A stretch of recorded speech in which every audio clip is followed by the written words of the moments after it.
buongiorno a tutti. Sì, Microphone is not working. The microphone non funziona.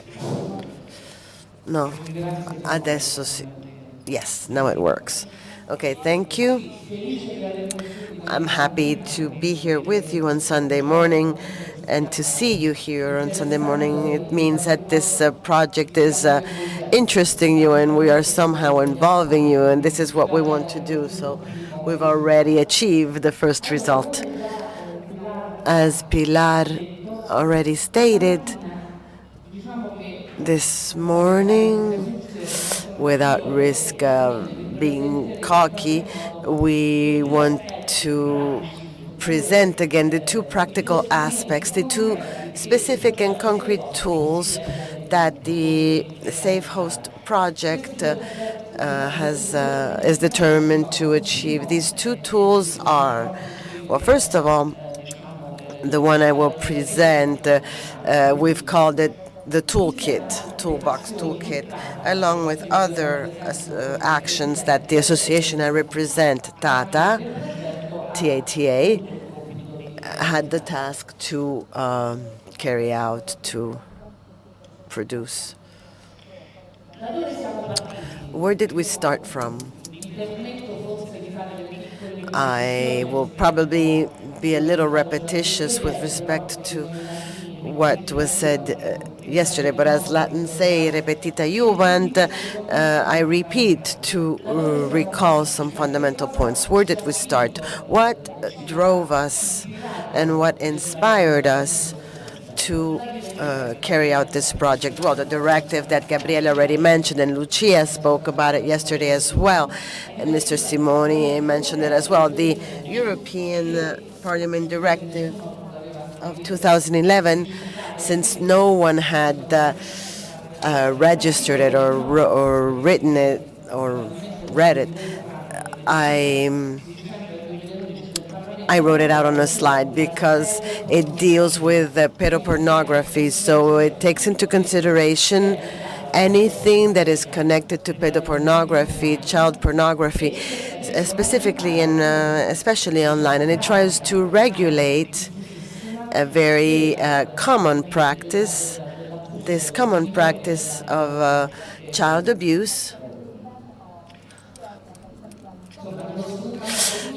child exploitation through internet and websites. So this regulation is not connected to tourism in any way. It is not specifically connected to tourism.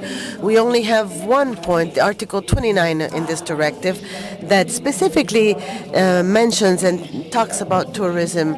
It says that it is appropriate for member states to promote a dialogue and an open communication with the countries that are outside of the Union. So we say that somehow tourism could channel this crime, and somehow, as already explained and indicated in the directive, that the dialogue and communication could be the initial instruments, the first instruments to stop and stall this problem somehow.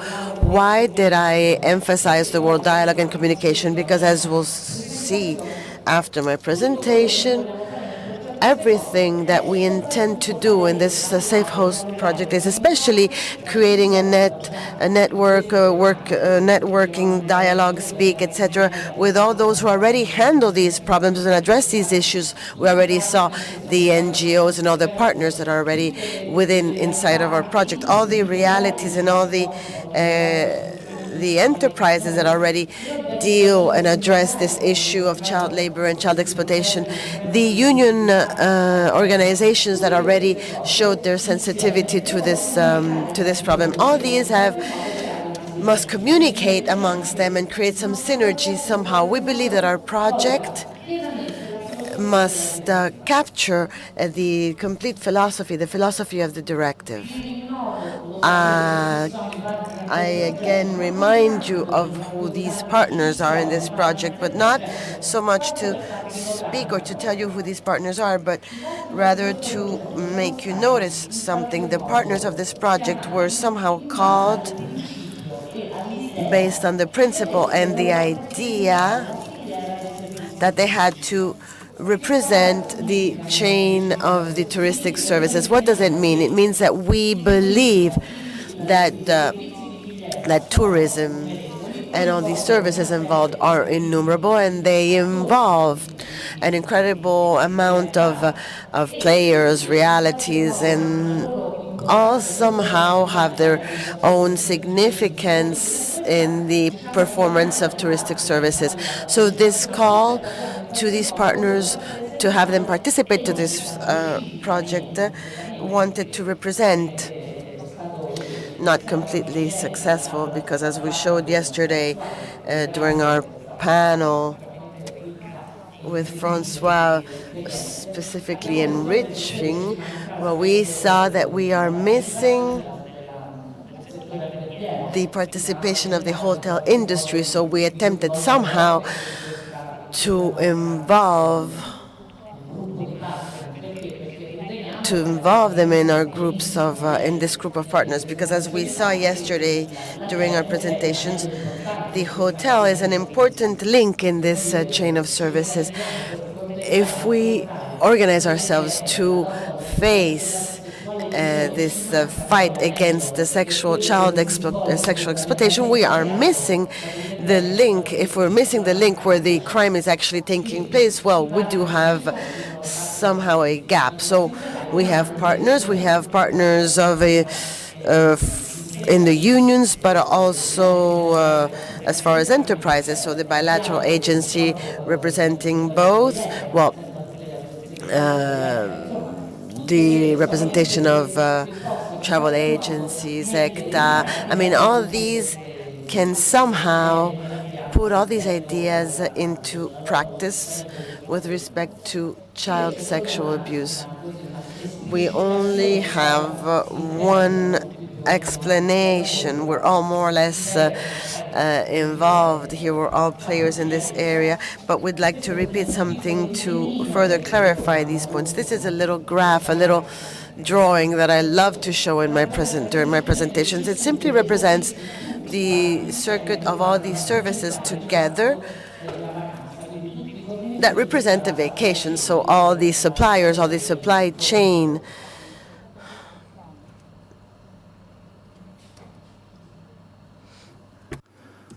sono un po'.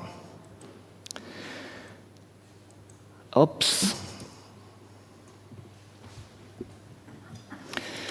Allora, molto very briefly, I will tell you what actions were implemented in this project, to tell you about the steps we've taken. One thing that Tata addressed during this project was to create, with the help of a graphic artist, this logo, our project logo, to communicate. It wanted to communicate what we attempt to do. So child protection in every step of the tourism industry. So this logo we have created, in addition to being a logo, also coincides with the label of the project. What is the label? It is the idea of supplying all the hotel facilities and all the workers with access to our training courses, and all the people who somehow have been made aware of our project will be able to use this label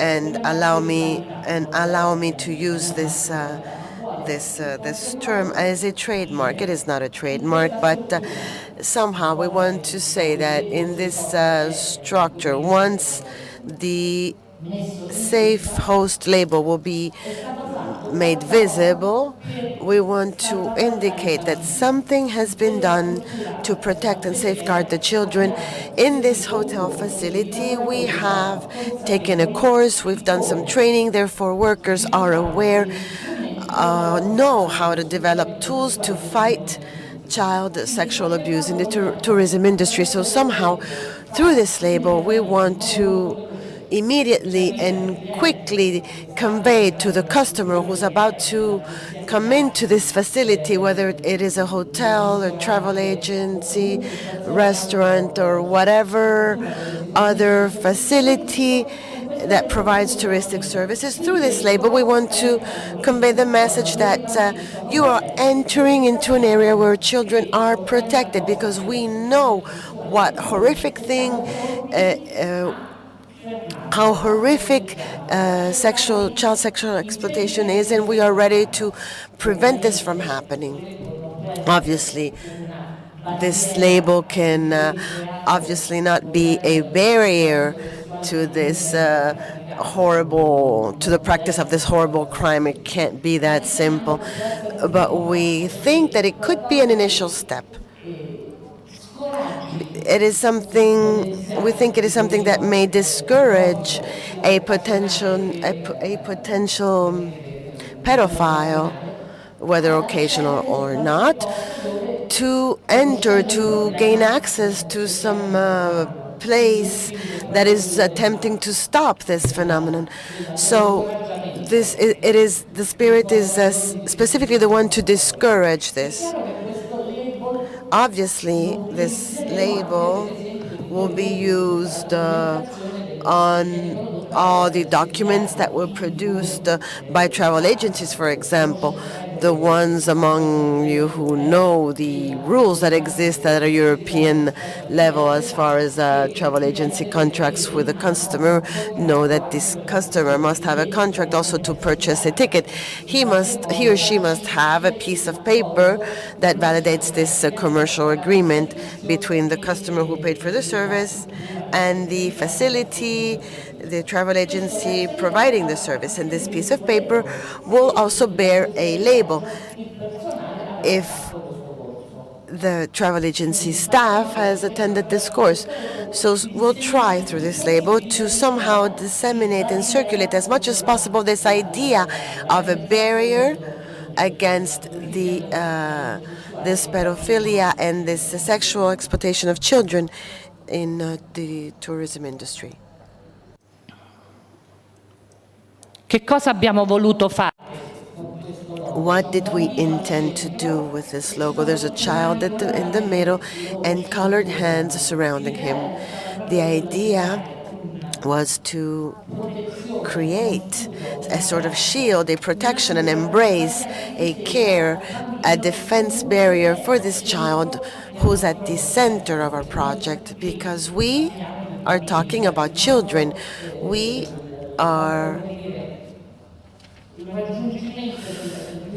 the achievement of our result is to manage to protect our children. I obviously continued talking about children because we also spoke about child labors yesterday. I'm not dealing with this topic because I am dealing with this issue from the perspective of the customer or the facility providing the service, but it is obvious that, as all my colleagues discussed this before me, when we talk about children, we're talking about child labor as well. So this is taken from all perspectives. So as we were saying, we want to be joyful about these issues. So we used color to also provide this idea, this sense of games, of kids playing, although this issue is not joyful at all, not playful at all, but it's just to ease the communication. Also because colors represent diversity. There's so many nationalities of customers who are traveling. There's so many countries who are touched and affected by this problem. So with this multiplicity of colors, we wanted to provide an idea of diversity and nationalities. At the center, as we said, we always have our child, and this is the logo which you already saw on our documents, papers, and communications that we have sent to you. Another thing that we are distributing and circulating today, if you haven't picked that up, please do at the registration table. We have bookmarks. As you know, they're called bookmarks in English.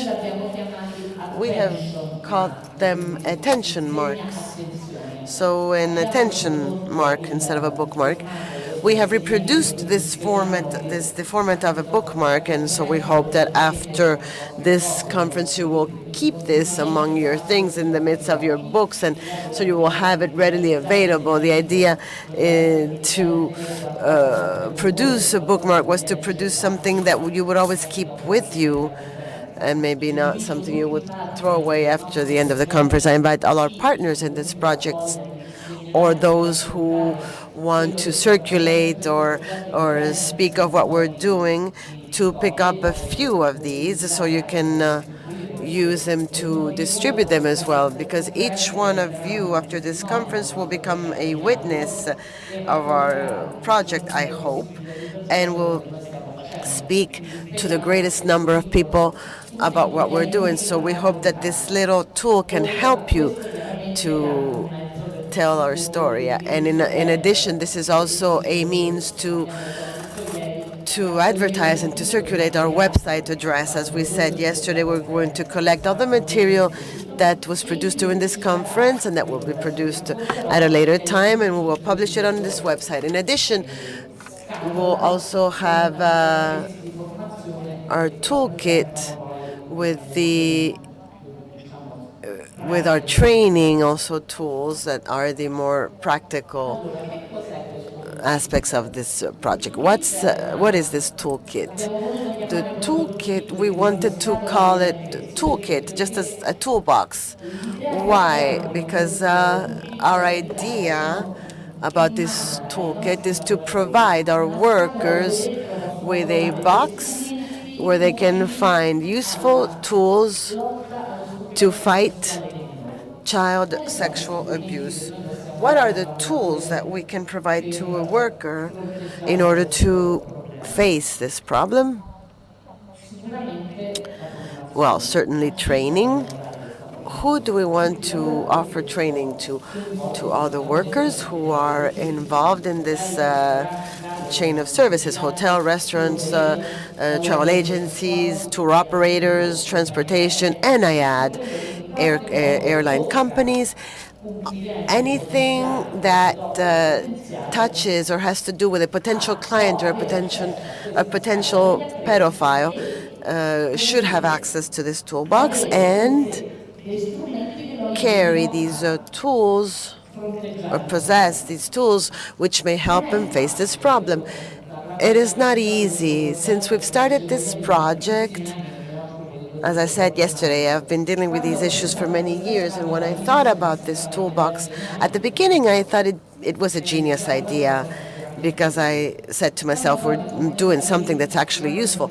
And then when I started to actually create it, I realized it was very difficult, because those who were here yesterday may have understood that over these last few years, a lot of material has been produced.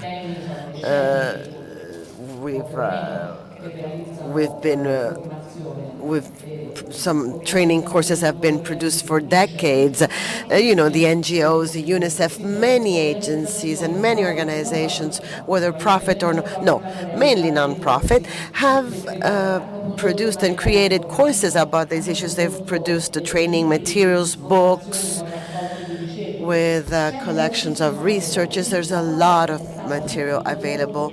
So it was immediately clear that I didn't need to do anything new, because it would have been a mistake, and especially useless.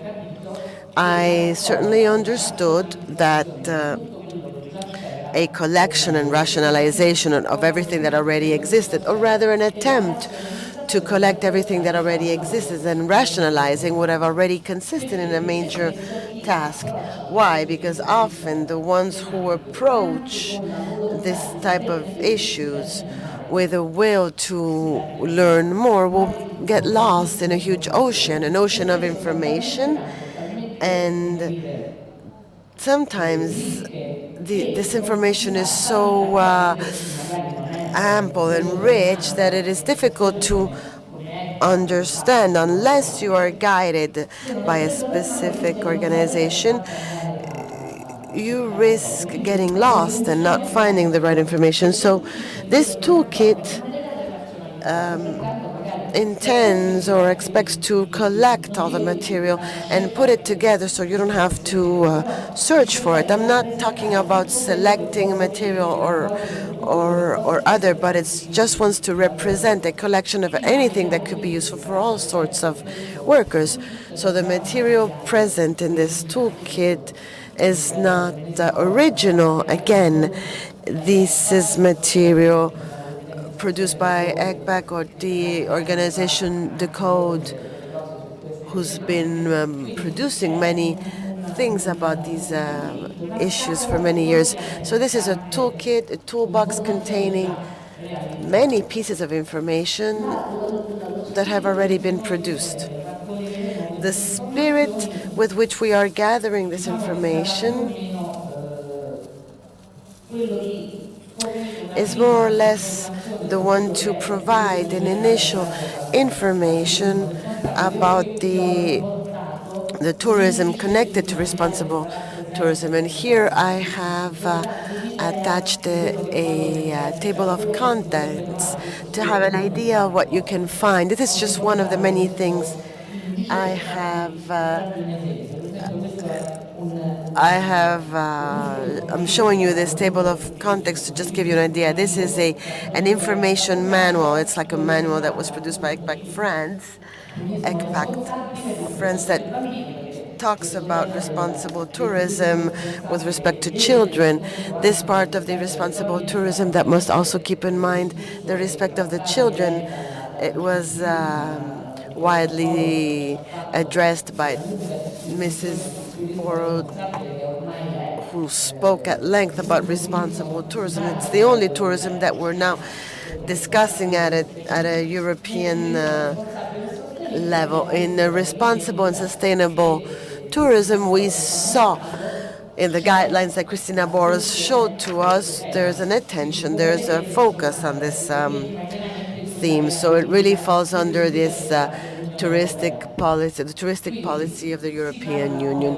Then we talk about the abusers, who these abusers are. It deals with the damage caused to the minor.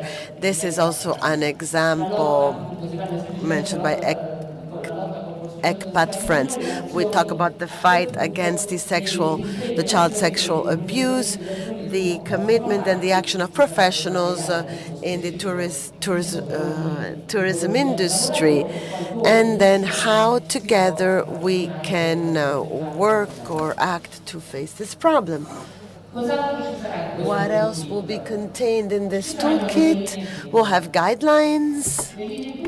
Saranno semplicemente dei decaloghi, le abbiamo immaginate in 10 punti, che sintetizzeranno in qualche modo quelle that will summarize the main actions that each type of worker, according to the sector where they work, will have to take into consideration to tackle the issue of sexual exploitation of children. For example, let's imagine guidelines for a reception worker at a hotel. For example, guidelines for waiters or for cleaning personnel in the hotel. So the things that might be taken into consideration and should be taken into consideration for their work. For example, let's imagine guidelines for tour operators. What are the summary of the 10 items that they should take into consideration to tackle this issue? It's a reminder, a sort of reminder that is on their desk, and when you hypothesize that there might be a problem connected with the sexual exploitation of children, this gives you some points, some bullet points, some items that you should take into consideration that enable you to use them. So these guidelines very briefly are some things that help the workers. This is the minor workers that may be sexually exploited and might find themselves in very unpleasant situation working, for example, in contact with the customers. Well, this is the detail of what I had already mentioned earlier. The practical actions, we are talking about tour operators, and then we will see the other professional figures, what the tour operator can do. This is an example of what will be dealt with in detail. So, a tour operator must include the topic of child protection in the day-to-day operations of the company. The Italian law envisages the compliance with the well, it's an Italian law that has to be complied with. We'll see with Stefano in the observatory, but Stefano will talk to you about the studies carried out during these last few years for the implementation of this legislation. And going outside Italy, so outside the territory where the law is mandatory, there is a certain compliance of legislation. After, well, if you go outside Italy, there's a jungle that is not compliant with this type of issues.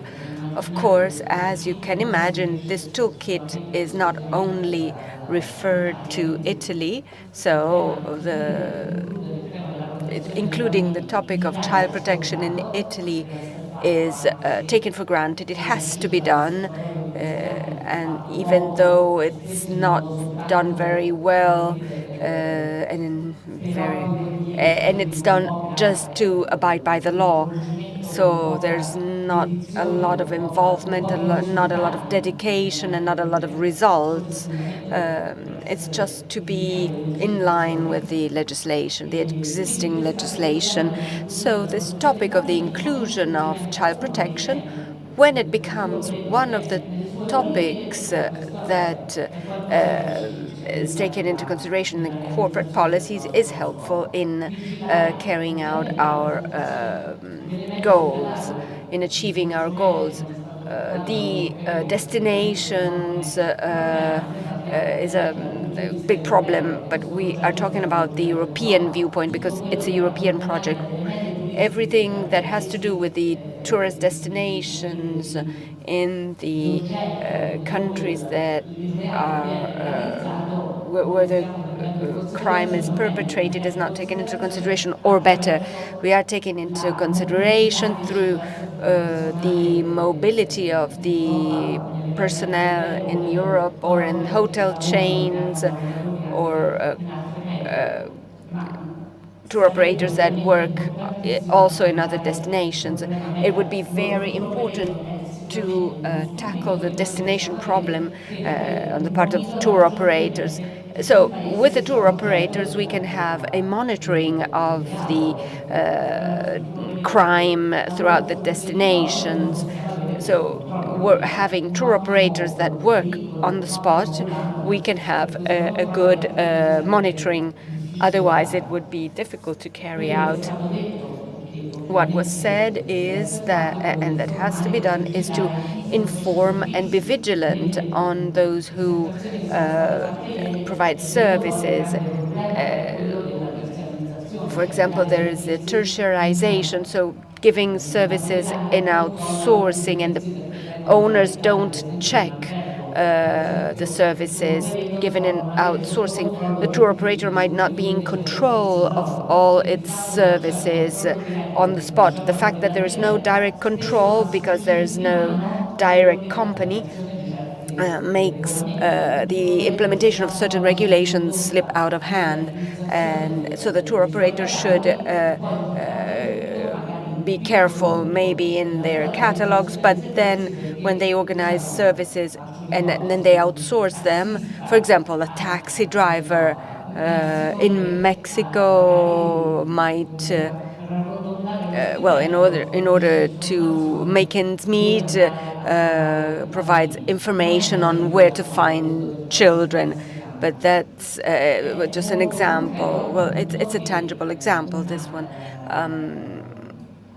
Well, a colleague from ECPAD Mexico did a training course for Mexican taxi drivers. It's incredible. When I heard about it, I was really surprised. And she had a sort of a cover for the seats to be put on the taxi seat, on the passenger seat, and this cover reads the client of the taxi is aware that the taxi driver is aware of this problem with this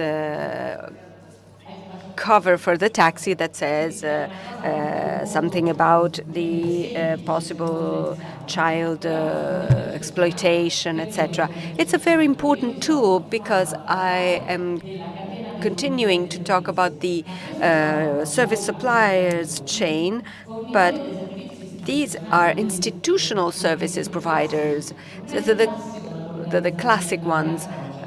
But there's nothing classic anymore about the organization of a holiday. There are online reservations that escape completely this organization. And if a person reserves everything online, I can't monitor him, but I can monitor the taxi driver. So we have to try in every possible way to try and get a hold of all those who get in touch with the customer. So training the workers of the tourist service chain is important. There's a whole series of possible service providers for pedophile tourists, and we cannot monitor the taxi driver thing. I think that it's something genius. It's genius, I think. It's a small thing, but it's genius. This is another example of the course that you may find online, for example. Well, I'm taking too long. Well, what a travel agent can do, namely informing the customer about the problem and choosing the tour operators that are more careful with these things, and you raise awareness of the customers on this topic. So the citizens, what can citizens do? Be informed on the existing laws, reporting possible crimes that may be perpetrated, and talk about the topic, being witnesses, what we were saying earlier, supporting all the initiatives and choosing a hotel that clearly shows that they have an awareness of this issue. I hope I didn't bore you too much. Any questions, I'm available to answer. Thank you.